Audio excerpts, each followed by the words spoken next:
more than what we receive, I believe, when Jesus was born, it is a great favor from God. Tama po ba yun? Kasi lahat tayo mapapahamak na eh. Talagang we are bound to death na. But then, God was so gracious and He gave us Jesus Christ. Ngayon, balik tayo sa favor. Ano po? What do you do after the favor has been received? Tumatanggap tayo ng pabor, humihingi ka ng pabor, sinasabi mo pa, kailangan may favor ako, deserve ko yun. Pero yung tanong kapatid, what do you do after the favor that has been given to you? Ito po pag-aaralan natin ngayon, kukunin po natin ang karakter ng isang karakter sa Bible na tumanggap ng napakalaking pabor. Ano po ang matututunan natin mula po sa kanya? Pangalan po niya ay si Sister Mary. Ayan po, yung nanay po ni Jesus Christ. Usapang Pasko na po tayo. How did she receive and how did she act on this favor? By the way, disclaimer lamang po, ano po, we do not honor her because she's God. Hindi po ganun. Ano po? We respect her, we venerate her, we give her the honor, pero hanggang doon lamang po yun. Ano po? Ito po pag-aaralan natin ngayon, after the favor. At po ang matututunan natin ngayon. Please bow your head and close your eyes as we come into the presence of the Lord. Father God, we come to you in faith. We know that you are our God, the Holy One, the only One. And you deserve all the praises and glory. You are the giver of favor. Tulungan mo kami ngayon, Panginoon Diyos, paano namin ipamumuhay ang pabor na meron kami ngayon, Panginoon Diyos. At paano namin ito maibabahagi sa mga taong nagmamahal din sa iyo. Salamat po ng maraming, Panginoon Diyos. Binabalik po namin sa iyo buong kapurihan sa matamis sa pangalan ni Jesus. And everyone say, Amen! Palakpakan po natin ang Panginoon. Hallelujah! Now, sa ating pong pag-aaralan ngayon, Mary, which is already around mga teenager po. Kasi po sa panahon po doon sa Israel, nung kanila po mga kapanahonan, ang uso-uso po doon, ano po, is yung betrothal. Betrothal, yung kapag sila daw po ay ikakasal, hindi pa man sila nakakasal, yung actual, pero sila po ay napagkakasundo na. Opo. And then this is betrothal, and then si Mary, she is already bound to be married to Joseph. But then there's no physical contact yet, hindi pa sila namumuhay sa isang bahay. Pero she is already about to marry Joseph at wala nang hiwalayan yun. Amen po ba doon? And the condition of Mary is that she's living simple family. And then, all of a sudden, may bumisita sa kanya. Sino po yun? Ang angel Gabriel. Naku, Paskong-Pasko ito. So, Luke chapter 1, verse 21, verse 26 to 37, sabi po dito, now, on the 6th month, Angel Gabriel was sent by God to a city of Galilee named Nazareth. Another explanation, bakit on the 6th month? Kasi 6 months earlier, may binisita po si Angel Gabriel. Ang binisita niya ay si Elizabeth, soon to be the mother of John the Baptist. At pagkatapos bumisita ni Angel Gabriel kay Elizabeth, he visited Mary. And in verse 27, to a virgin betrothed to a man whose name was Joseph of the house of David. The virgin's name was Mary. And having come in, the angel said to her, rejoice, highly favored one, the Lord is with you. Blessed are you among women. And ito na po, nabasa na po natin, favored. Not just favored, but highly favored of God. Si Mary. Pinaburan si Mary ko po. At sabi ko nga po, yung pabor na kanyang natanggap, anong matututunan po natin dito? Pakita ko lang po ang City of Nazareth. Ito po ay nung time na yun, hindi po siya masyadong kilala. Opo, siguro dito daw dito daw nagmumugat or namamahay ang mga, sabi nga yung low-living people. At sometimes baka ito daw po ay lugar ng mga tulisan pa. So wala kang mababalita ang maganda dito po sa Nazareth. And Mary was right there. It seems to be that this is a desperate situation during their time. Desperate situation. Ano-ano pa po ang mga description natin dito? There was no revelation from God for hundreds of years. wala po silang nare-relate na revelation from the Lord. Matagal na panahon because they are now in captivity by Rome. They are colonized by Rome. They are being governed by Rome. At sinasabi ng Rome, ito daw yung Roman peace. But then there's no revelation from God. What else? She is living in Nazareth, a working class village, a lowly distant relative of King David. Pansinin po natin, siya daw po ay nasa lineage ni King David, but nobody recognizes her. Opo. What else? And Mary was troubled because she has other priorities. Ano-ano ba yung mga priorities po niya bilang isang teenager? Maybe she was 17 or 18 years old during that time, but she was bound to get married. Disclaimer lamang po, mga kabataan, ano po, sa panahon ngayon, tapusin mo muna pag-aaral mo. Amen po ba doon? Malinaw po ba? Ako, yung nagpapakatatay lang ako dito. Sabi ko na po, tapusin muna, maganda na po, kasi sa panahon po nila, ganito po ang kultura. Amen po ba doon? But, she has other priorities. Yun na, ikakasal siya, nagre-ready siya, bak ngayon, yung panahon ito, nagda-diet na siya. Di po ba? Inaayos na niya kanya, di ba? She has other priorities. And knowing that there was no revelation from God for hundreds of years, she met Angel Gabriel. At sigurado ako, pambihirang mga kapatid, kung may nakakita na ng anghel, pareho tayo. Diba? Ano kaya naman itsura mo kapag nakakita ka ng anghel na hindi mo naman alam ko ano itsura, di po ba? And for me, this is favor from God. Sa dinami-dami ng mga babae, siya lamang ang nakakita nito, pabor. What do I mean by favor? Pag sinabing pabor, magkakaintindihan tayo. You are a recipient of God's grace. It is approved by God. Pag sinabing pabor, aprobado ng Panginoon. It is not earned, and you have to consider it highly favored ka talaga. Ituloy po natin ito mga kapatid. Ano po? Luke chapter 1 verse 29, But when she saw him, she was troubled at his saying and considered what manner of greeting this was. Then the angel said to her, Do not be afraid, Mary. Natatakot siya eh. For you have found favor with God. And behold, you will conceive in your womb and bring forth a son and shall call his name. Wow. Jesus. Ito po yung istorya. O wala na pong iba. She will be the mother in bodily form of Jesus Christ at hanggang doon na lamang po. And we consider this favor because God said she is favored. Ang sarap kapag pinaburan ka, kapatid. Amen po ba doon? Amen. Gusto mo bang pinapaburan ka ng Diyos? Amen. Amen. And think of it. During that desperate situation, sa ating pong dinescribe kanina, si Mary, despite her situation, Mary is highly favored. Amen po ba doon? Yung kahit na ganyan ang sitwasyon mo, huwag mong iisipin na hindi ka papaboran ng Diyos. Amen po ba doon? In our life, you can find the favor of God even in your desperate situation. Marahil dumadaan ka sa matinding problema, marahil dumadaan ka sa matinding pagsubok, pero huwag mong kalilimutan, buhay ang Panginoon Diyos. At ang pabor ng Diyos, pwedeng ibigay sa iyo kahit anong oras. Amen po ba doon? Palakpakan natin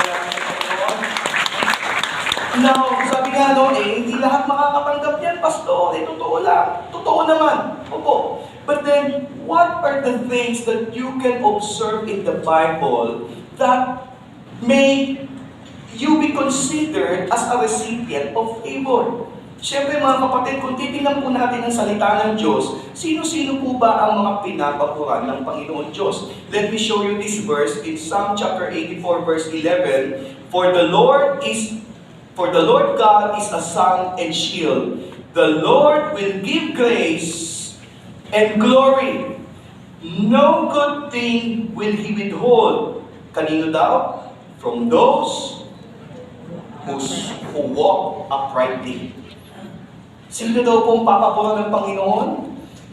From those who walk uprightly. Let me just describe to you, ano daw po ang ginagawa ng Diyos? God is our sun and the shield. The Lord will give grace and glory. Ito sa Tagalog yung susunod. Hindi ko haharangan ang lahat ng pabor na para sa iyo. Tama ba? No good thing He will withhold kapag nakikita kang tumatayo sa tama. Amen po ba doon? Amen. From those who walk uprightly. Yung ikaw ay nakakilala sa Panginoon Diyos, naniniwala ka sa Panginoon Diyos, kinakailangan kapatid, ito lang po, no, according to the verse, matatlang kang tumatayo ng matuwid sa Panginoon. May sense po ba yung sinasabi ko? Kung nais natin papuran tayo ng Diyos, ang hirap kapatid, malaki na ang problema mo, parang nawawalan ka na ng pag-asa, gumagawa ka pa ng hindi maganda. Pero gusto mong pabuhan ka ng Diyos. Hindi po ako nagagalit. Ano po? Ito sabi ng Panginoon, gusto mo, hindi ko pigilan ng pabor. Tumayo ka ng tama sa buhay. Saan po natin makikita ang magandang example na ito? Remember Joseph? Though he became arrogant at first, though he was so boastful about the dreams that he had. Sabi niya, oh, yung kayong mga kapatid ko, pagdating ng panahon, yuyuko kayo sa akin. May konting arrogance doon, hindi po ba? Kaya yung mga kapatid po niya, hinagi siya sa balon. Ito po sabi dito, in Acts chapter 7 verse 9 to 10, ikinikwento na lamang po ito ng writer ng Acts. And the patriarchs becoming envious. Yan ang nangyari. Sold Joseph into Egypt, but God was with him. Hindi siya iniwan ng pabor ng Diyos, and delivered him out of his troubles, and gave him favor and wisdom in the presence of Pharaoh, king of Egypt, and he made him governor over Egypt and all his house. Nagkamali minsan, umalpak, mga kapatid, pero pansin mo, ang pabor ng Diyos hindi naalis sa buhay ni Joseph. Bakit? Ako po'y naniniwala. Tumatayo pa rin siya sa tama hanggang sa ma-realize niya, si Lord lang ang tagapagbigay ng pabor. Amen mo ba doon? Sige, palapakan natin yung Panginoon. Minsan, mga kapatid, sa totoo lang, when we go astray or we sin, nagkakamali po tayo, nagkakasala po tayo, sa totoo lang, galit ang Diyos sa kasalanan. Amen mo ba doon? Pero mahal ka ng Panginoon Diyos. Nagagalit ang Diyos sa kasalanan, pero mahal ka ng Diyos. The moment that you repent, the moment that you admit your sin, the moment that you bring back your love to the Lord, madali niyang kalimutan yun. Hindi niya aalisin yung pabor sa buhay mo. In fact, sabi niya po dito sa Psalm chapter 30 verse 5, for His anger lasts only a moment, but His favor lasts a lifetime. Weeping may stay for the night, but rejoicing comes in the morning. Mga kapatid, not only that, maybe sa iyong pagtayo, ikaw ay magkakamali, ikaw ay sesemplang, di ba, ikaw ay matutumba, pero kapatid, maggalit man sa atin ng Panginoon Diyos, ito lang ang wag na wag mangyayari. Wag na sanang mangyari na ang pabor ng Diyos mawala sa iyo. Amen po ba doon? Nandyan ang pabor ng Panginoon Diyos sa mga taong marunong manumbalik sa Kanya. Palakpakan mo natin ang Panginoon. Hallelujah. That is the favor from God. So ang title po natin, After the Favor. Opo, After the Favor. Dinidescribe ko lamang ano yung pabor ng Panginoon Diyos. Pero kung ikay tumanggap ng pabor ng Panginoon, paano na? Amen. Paano na? Ito po, ang aking pong mamumungkahin. You have to build foundation. You have to build the foundation.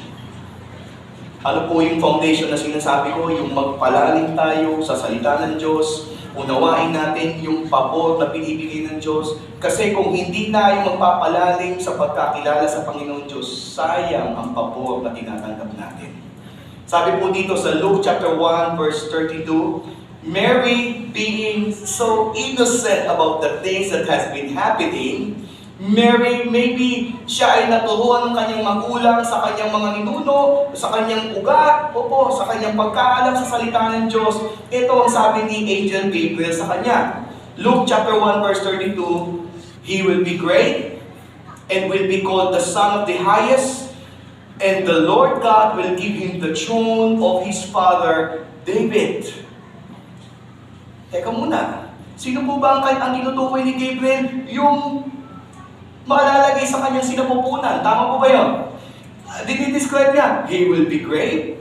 He will be called the Son of the Highest. And the Lord God will give him the throne of his father David. Ikaw, kapatid, o yung mga kababaihan dito, kung ikaw yung ganitong edad, 16, 17, 18, kapag narinig mo ito, wala ka pang kamuang-muang, wala ka pang kaalam-alam, ano magiging reaction mo? Hindi mo nga alam, na anghel pala yun, di po ba? Sabi niya, yung batang nakakalagay sa iyo, he will be great. Son of the highest. Di po ba? How will you react? Siguro pala ko si Mary nakaganyan. Di ba?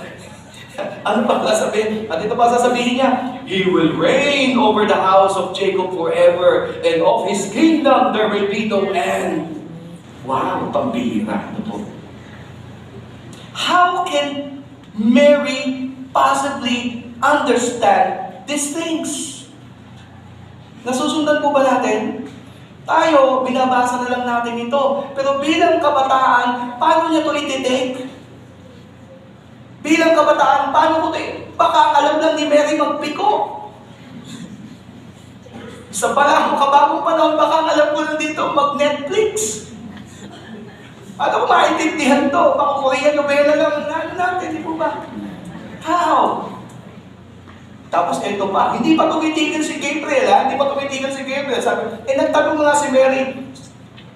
Then Mary said to him, how can this be since as I do not know a man? Di ba, totoo naman. Wala pa siyang contact kay Joseph. Amen po ba yun, mga kabataan? Shout out mga kabataan. Bago ikasal, walang contact kahit kanino. May kausap ba ako? Pero betrothed na siya, hindi, more than engaged na to, more than engaged. Sabi, paano to? Wala nga, hindi ko nga alam yun. Diba? Pero ibang topic po yan, ano po. Ito si Gabriel, hindi pa siya tumigil, sabi niya, and the angel answered and said to her, the Holy Spirit will come upon you, and the power of the highest will overshadow you. Therefore also, that Holy One who is to be born will be called the Son of God. Paano maiintindihan yun? Naisip ko lang. Tama ba?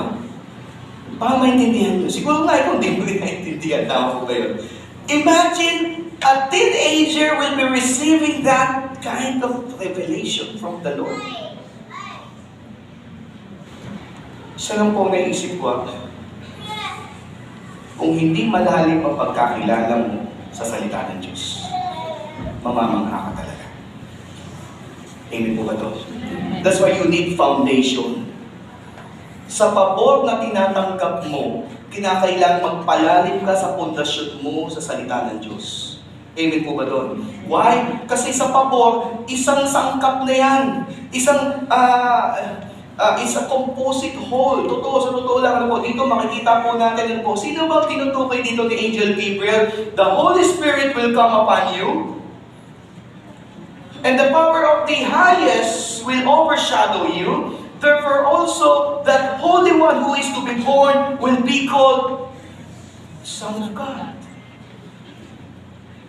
Medyo lumalalim tayo dito mga kapatid, pero ito gusto ko sabihin sa iyo, the power of the highest is the Father. Ang nire-reveal sa kanya ni Angel Gabriel is no other than the Father, the Son, and the Spirit.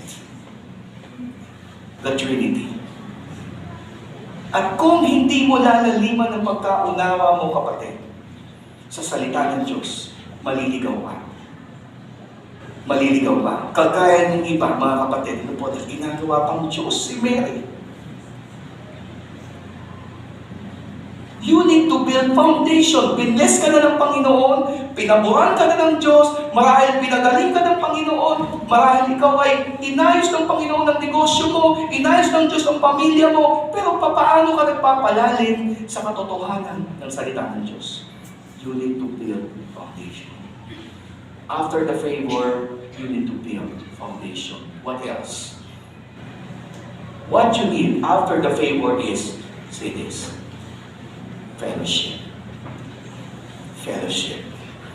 Pinapaboran ka ng Diyos, Sabi ng Panginoon, kinakailangan magkaroon ka ng ka-fellowship. Ano ba? How do you describe fellowship? Ito na lamang po. Kunin po natin sa sinabi po ni Angel Gabriel. Ano po sabi dito? Now indeed, Elizabeth, your relative, has also conceived a son in her old age. And this is now the 6th month for her who was called barren. Yung binanggit ko sa inyo kanina, yung unang binisita ni Gabriel ay si Elizabeth. Elizabeth is already an old woman. Hindi na po siya magkakaanak. Pero meron po siyang asawa. Opo. Pero hindi na siya magkakaanak dahil siya po ay may edad na. Opo. But then, Gabriel announced to Elizabeth too that she will bear a son.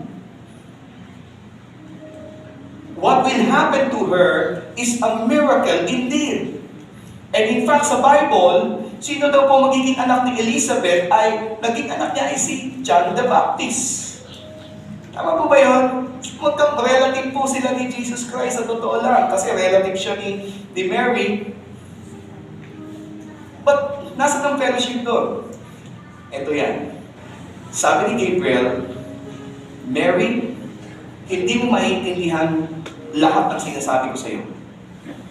Pero kailangan mong puntahan si Elizabeth para maintindihan mo ang milagrong ginawa ng Diyos sa kanya, maintindihan mo yung milagrong ginagawa natin sa iyo.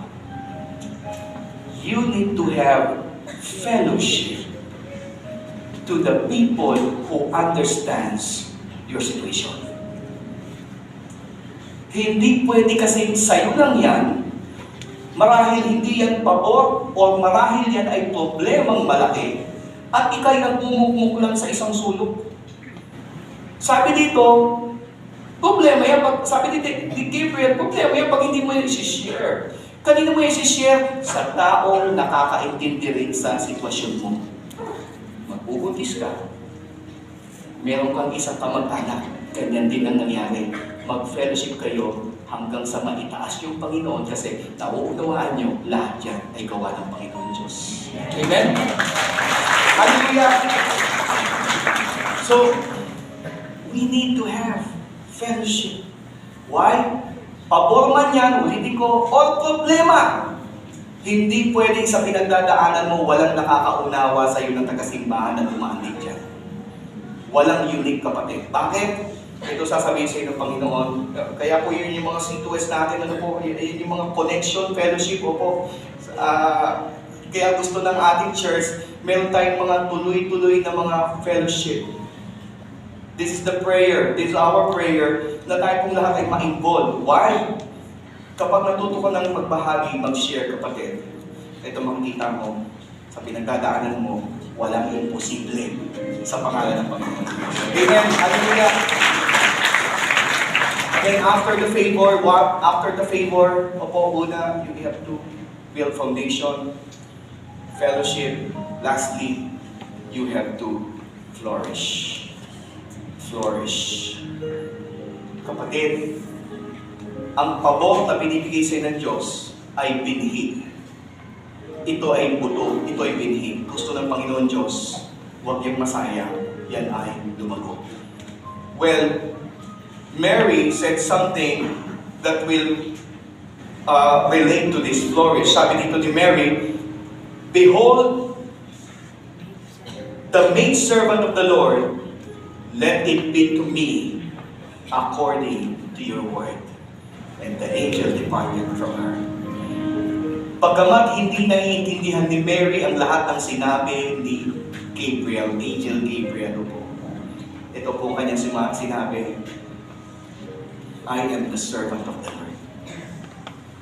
Mangyari nawa ang lahat ayon sa kanyang salita.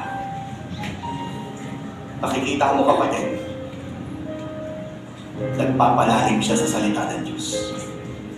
There might be some things that you do not understand why it's happening to you.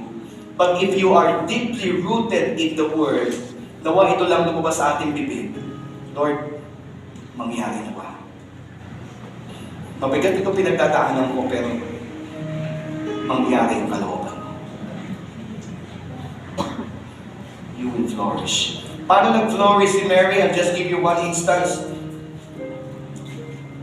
Remember during in John, nung time na nagkaroon ng wedding, Jesus Christ is the first miracle in Cana, the wedding, naubusan ng wine, at si Mary lumapit kay Jesus, sabi niya, nak, malaki na siya, 30 years old, wala nang alam, sabi ni Jesus, it's not yet my time. It's not yet my time. And then what Mary said, sa mga tao, do what He says. You found her serving Jesus Christ. Though Jesus came from her womb, you will find her serving Jesus. Fruitful. May pabor, ginawa yung tama, naglingkod kay Jesus. May pabor, ginawa yung tama, naglingkod kay Jesus. Ito po ang gusto ng salita ng Panginoon Diyos. Sabi dito in John chapter 15 verse 16, you did not choose me. Sa mga tumanggap ng pabor, sa mga tumanggap ng mga sitwasyon mo ngayon, sabi dito, you did not choose me, but I chose you and appointed you that you should go and bear fruit. And that fruit should remain, that whatever you ask in my Father's name, He may give you. To all the favor that God had given, what is the gift you're willing to give? Sana ganito tayo mga kapatid. Tumanggap ako ng pabor. This time naman, ako magbibigay ng gift sa Panginoon. Gusto niyo po ba yun? Amen. Gift means gratitude. Magpasalamat po tayo. Pangalawa, huwag ka nang maghintay na may kakausap sa'yo dito. Gusto mong maglingkod. Gusto mong mag-share ng karanasan mo. Gusto mong may kausap kang kagaya mo, kapatid. Yung uunawain ka, initiate. Find ways to serve. And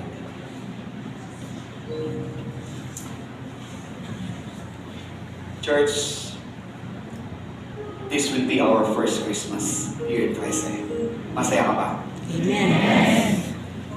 Isang ikagagalak ng Diyos na ang re-regalo natin sa Panginoon ay madagdan tayong lahat na naglilingkod sa Panginoon Diyos. Can I invite the God to please stand up? So,